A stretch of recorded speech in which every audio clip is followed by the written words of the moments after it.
Hello বন্ধু, আশা করি তোমার সকলেই ভালো আছো। তোমাকে ভালো আছে মুই মোর বান্ধবী তো অনেক ভালো আছি। আজকে চলে আসি জগপুর মা মনসা মন্দির। আজকে তো এটা ছিল বুধবার দিন রাত্রের ভিডিও। মনকার অনেকটা দেরি হয়ে গেল। তো মনেকে জানো মনে কতটা ল্যাথ আর ভিডিও আর দিতে। মনকার ভিডিওটা পোস্ট করতে অনেকটাই দেরি হয়ে আছে, কিছু মনে করো না। আর উঠি দেখো মায়ের মুখটা কতটা সুন্দর, তো অনেকটাই জুম করে দেখাচ্ছি, ঠিকঠাক দেখা যাচ্ছে না। দেখো মায়ের মুখটা খুব সুন্দর লাগছে। আর উঠি দেখো কত হাজার হাজার মায়ের মূর্তি জানে পুজোতে আসছিল, তাদের মানসিক দিয়ে গেছে, শোধ করছে। আর উঠি দেখো পুকুরটা কতটা সুন্দর লাগছে, আমার তো খুব ভালো লাগছে। পুকুর থেকে মুই আর আমার বান্ধবীদের ঝাড়েই যেতেই যায়নি।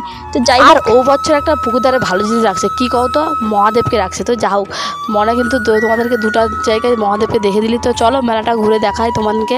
মনে কিন্তু বেশি মেলাটা ঘুরিনি, যতটুকু ঘুরছি তোমার একটু একটু করে ভিডিও করছি। আর উঠেছি দোকানদারটা দেখতে পাও না, জামা দোকানি, সে মনকার ফলার ছিল, মনকারকে দেখে চিনতে পারছে। আর মেলাতে কিন্তু অনেকজনের সাথে দেখা যায়, তোমার কিন্তু অনেকজন মনকার সাথে কথা বলছে। আর অনেকজন কিন্তু ইউটিউবার ব্লগার বলে চিল্লাইছ। তোমার কিন্তু আগের ভিডিওতে মনকে কয়ে দিয়েছিলি যে ওই সব বলে চিল্লাইবানি, কথা বলার ইচ্ছা থাকলে কথা বল। বান্ধবী তুই কি আজকে এবছর মেলাতে কিছু একটা জিনিস দেখছো? গাছে পাতা থাকে, লাইটেও থাকে, আমি প্রথম দেখিনি। তো যাই হোক, লাইটটা কিন্তু খুব সুন্দর লাগছে। আর উঠে দেখো মুই আমার বান্ধবী একটু ঢং করলে। আর এখানে এতটা ভিড় কি কইব, ফটো তোলার জন্য জাকা টিপা লাগিয়ে গেছে সবাই। তো বুধবার রাত্রে কারা কারা মেলা দেখতে আসলো মনকে কমেন্ট করে জানাবো। আজকের মতো ভিডিওটা এতটাই। সবাই সুস্থ থাকবেন, ভালো থাকবেন। আজকের মতো টাটা।